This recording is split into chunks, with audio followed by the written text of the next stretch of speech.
Bienvenidos a nuestro programa número 161 ya de Aprendiendo a Pensar. Estamos esta semana dedicándola especialmente a un exfutbolista que fue también ajedrecista. Además compaginándolo en el mismo tiempo. Los que habéis visto el programa lo sabéis, ¿verdad?, que estamos dedicando esta semana y también nos queda un programa más para hablar de él. Así que llevamos vista 3 partidas, hoy vamos a ver la cuarta de él y mañana veremos la quinta.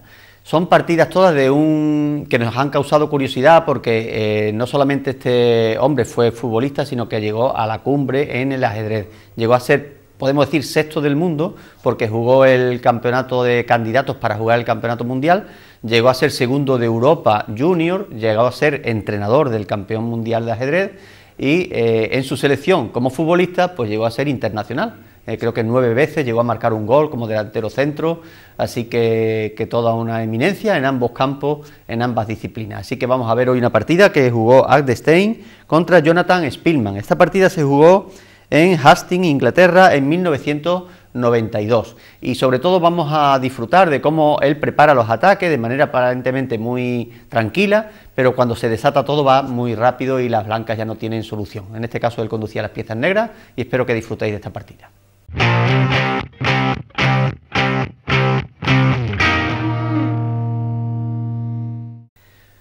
Bien, pues las blancas en este caso empezaron con la jugada D4, de momento pues una jugada que hemos explicado en muchas ocasiones, no hay mucho que añadir, ocupando el centro, caballo F6, jugó Agdestein, este futbolista y ajedrecista, no nos cansamos de decirlo, caballo F6 controla la casilla E4, así que es una jugada útil, aunque parezca que no controla centro con peones, pero sí que está impidiendo que las blancas lo hagan más, así que las blancas lo hacen por C4, la apertura la vamos a desarrollar de manera rápida porque son jugadas lógicas muy normales, E6, caballo C3, jugó su rival, en este caso Jonathan Spielman, y alfil B4, que es la defensa ninzo-india. Aquí tenemos la defensa ninzo-india, el alfil en B4, clavando a ese caballo, que no puede moverse porque detrás está el rey. E3 jugaron las blancas, también para desarrollar sus piezas, y C5, típico en la defensa ninzo-india. Caballo F3 y alfil por C3, dañando un poquito la estructura de peones blancas, porque si os fijáis, pues ahora las blancas se ven obligadas a tomar y están doblando peones, así que vemos aquí un poquito la versatilidad que tenía también Jonathan Spielman, Simen Agdestein con negra, porque las blancas están dañadas en su estructura, está empleando una defensa que no hemos visto hasta ahora en las demás partidas que llevamos, y todo eso indica que le tuvo que dedicar al ajedrez pues prácticamente el mismo tiempo o más que le dedicó a los campos de fútbol, ¿no? al fútbol. Así que después de las capturas de peones, juega D6, manteniendo ese peón en el centro. No sería sabio por parte de las blancas tomar, fijaros qué estructura de peones más lamentable tendrían, ¿no? Así que prefirieron jugar alfil E2 para enrocar. Las negras jugaron dama E7, apartándola de esta diagonal que se puede, esta columna que se puede abrir en cualquier momento. Enroque por parte de las blancas y E5. Aquí se asemeja un poco la partida al muro de piedra que vimos ayer. Si no habéis visto la partida podéis rescatarla por YouTube. Están todas las partidas que llevamos aquí vistas, llevamos ya 161 programas, pues aquí podéis encontrar también la partida de ayer en la que Agdestein pues hace prácticamente lo mismo, solo que por las casillas blancas. Jugó una defensa holandesa e hizo un muro de piedra por las casillas blancas y ahora lo está haciendo por las casillas negras. Caballo E1, parece una jugada rara, pero es que las opciones era o tomar, y fijaros cómo se te quedaría la estructura de peones, los peones que están unidos y que se defienden entre ellos de pronto pasarían pues a estar totalmente desperdigados por el tablero, serían prácticamente inútiles, lo único que conseguirían es ganar algún tipo de casillas, pero poco más. Mientras que si no toman, pues las negras amenazan con seguir subiendo y el caballo al final tendría que irse, por lo cual prefieren hacerlo ya para buscar mejores rutas. Caballo E1, E4 y F3, para intentar eliminar a ese peón que se ha clavado aquí en la estructura blanca como si fuera una espina, ¿no? En el zapato, ¿no? Nos podemos imaginar, ¿no?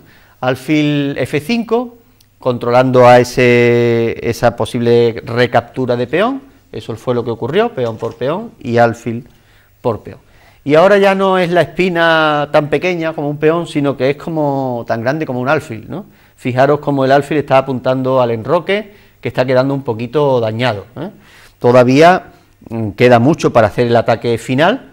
De hecho, las blancas mejoran ya la posición de su caballo a la vez que tocan el peón de C5, las negras desarrollan su caballo a la vez que defienden el peón de C5. En el ajedrez todo hay que hacerlo de manera económica, es decir, desarrollamos una pieza y a la vez defendemos el peón de C5, ¿no? Así que es como hacer dos tareas, ¿no?, a la vez en una. Caballo de 7, caballo F2, atacando al alfil, y el alfil no se va porque está defendido, y a las negras no le importaría para nada tener precisamente un caballo ahí en el centro, en esa enorme base de operaciones. A4, y viendo que el caballo no podía entrar, lo que hace Adestein es que se retira con el alfil y ahora sí posiblemente pueda entrar con caballo. Las blancas jugaron dama B3, se están centrando en atacar al flanco de dama, torre B8 defendiendo ese peón que estaba indefenso, torre A2, una jugada que, bueno, pretende, si os fijáis, cuando estas dos piezas bastante móviles desaparezcan de aquí, pues la torre podría ocupar esta casilla o defender en el flanco de rey si fuera posible. O incluso, como dijimos, ponerse en F2 y empezar a atacar, ¿eh? Así que una jugada flexible que puede colocarse detrás de la dama, detrás de la otra torre o defender al propio rey. Así que torre A2 es la explicación así somera para que entendáis el porqué de cada movimiento que hizo cada rival.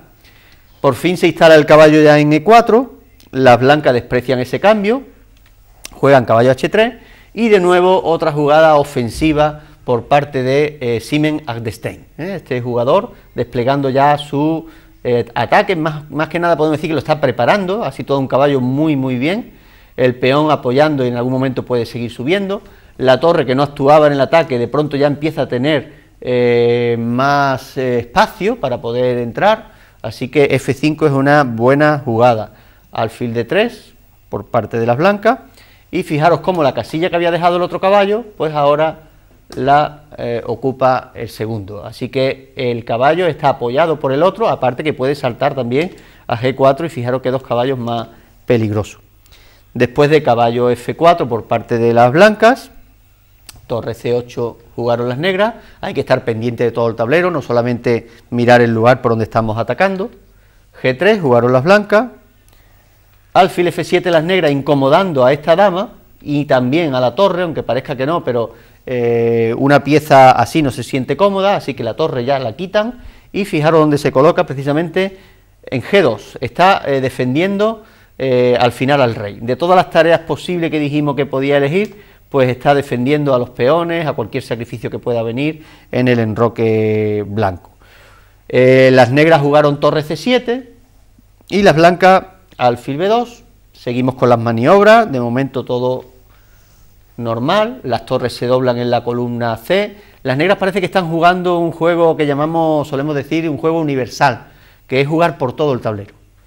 Pueden atacar en el flanco de rey en cualquier momento, fijaros, con esta expansión, incluso con el peón H, el caballo que está aquí cerca, el otro caballo, y pueden jugar en el flanco de dama, porque en el momento que se produzca este cambio de peones que lleva aquí toda la partida, cuando se produzca este cambio de peones, fijaros las dos torres que ahora no tienen juego, lo que conseguirán hacer junto con el alfil. Así que este tipo de jugada es un juego universal, jugando por todos los flancos del tablero, controlando toda la partida.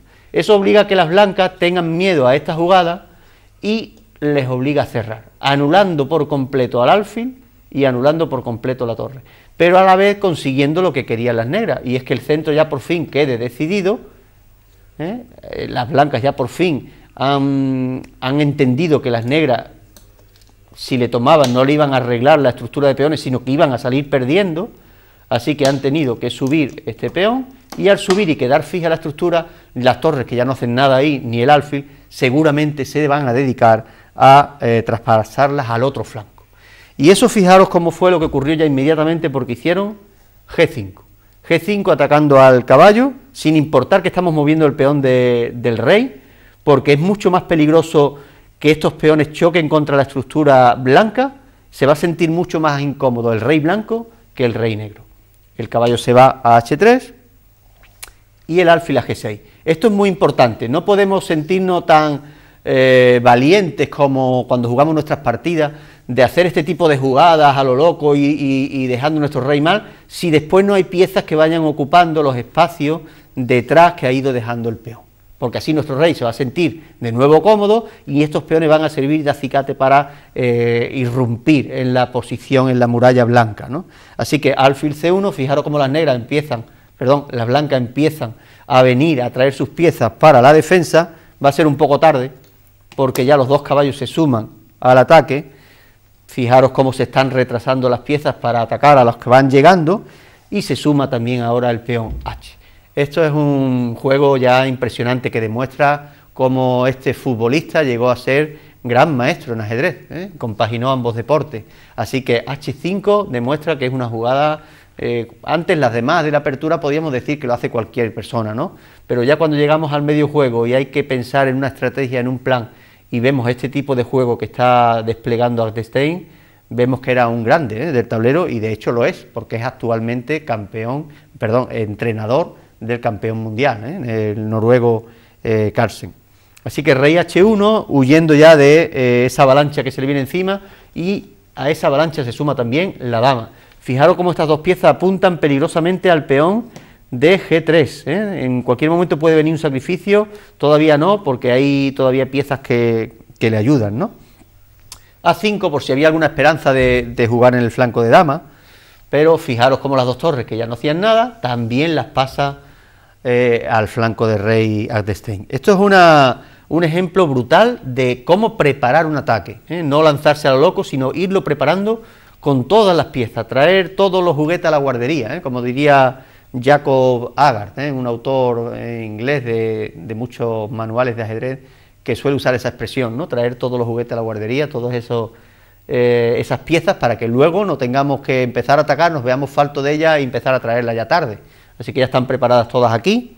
Después de caballo G1 ya llega el peón de H4, caballo F3, fijaros cómo las blancas no saben cómo revolverse para atacar alguna pieza negra, efectivamente lo consiguen, la dama se tiene que ir, no podemos perder esa pieza. Ahora tomaron en H4, y las negras también tomaron en H4. Y después de alfil D1, es triste ver cómo todas las piezas blancas están defensivamente, y todavía las negras le obligan a irse más atrás o irse al otro flanco, ¿no? Prefirieron irse aquí a A2, pero fijaros cómo ahora este peón sí que es de nuevo un peón espina, que está controlando la salida del rey por G2. La torre, que ya ha cumplido su función y ya aquí no hace nada, porque esto no se va a abrir nunca, pues pasa, fijaros qué interesante, a la columna abierta, porque estos sí que pueden quitarse fácilmente. Así que la torre en G7, preparando de nuevo el ataque. Caballo E1, muy triste ver a todas las piezas, toda la colección de piezas aquí encima de la tele, ¿no? Podemos decir, como un objeto decorativo, ¿no? Ahí todas las piezas en la fila 1, mientras que Agdestein sigue trayendo sus piezas cada vez más cerca del rey rival. Caballo D3, rey H7, que no es otra cosa sino apartar el rey de la columna abierta, incluso poder traer la otra torre para que le ayude a su compañera a penetrar en la posición blanca. Dama B2, que no tiene otra función que defender todo lo que se está viniendo encima. Torre G8, ya están las dos torres ahí preparadas. Caballo F4, alfil H5, abriendo la columna para las torres. Caballo D3, fijaros cómo las blancas no tienen nada mejor que repetir movimientos.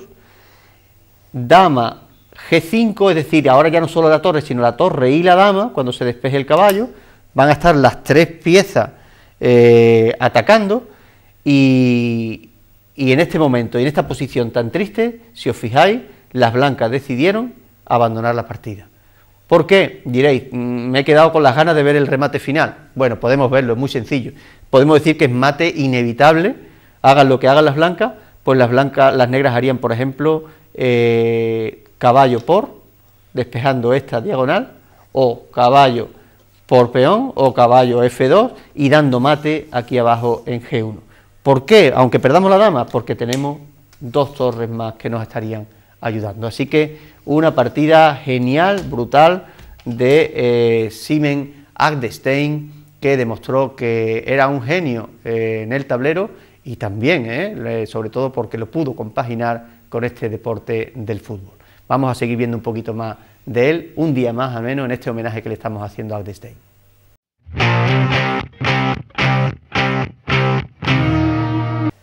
Bien, pues hemos llegado ya al final de nuestro programa 161. Cada día estamos trayendo una partida muy interesante de este jugador, en este homenaje que le estamos haciendo, y que podamos ver, ¿no?, esta curiosidad. Seguramente alguno de vosotros ahora pues tendrá ganas, ¿no?, de ver pues un poquito de su biografía o qué consiguió, ¿no?, en el fútbol, qué consiguió en el ajedrez, ¿no? Ya estamos dando aquí algunas pinceladas, pero sobre todo lo que nos interesa es esto, ¿verdad?, ver cada jugada, la intención que había detrás de cada una de ellas, la estrategia que desplegaba y cómo eso también, ¿no?, podemos nosotros aplicarlo luego en nuestras partidas y vamos aprendiendo de cada jugador, su estilo, y de cada maniobra que hacen, pues aprendemos un poquito más de ajedrez. Así que todos los aficionados a este deporte os esperamos aquí también mañana con una partida más de Siemens Albert Stein.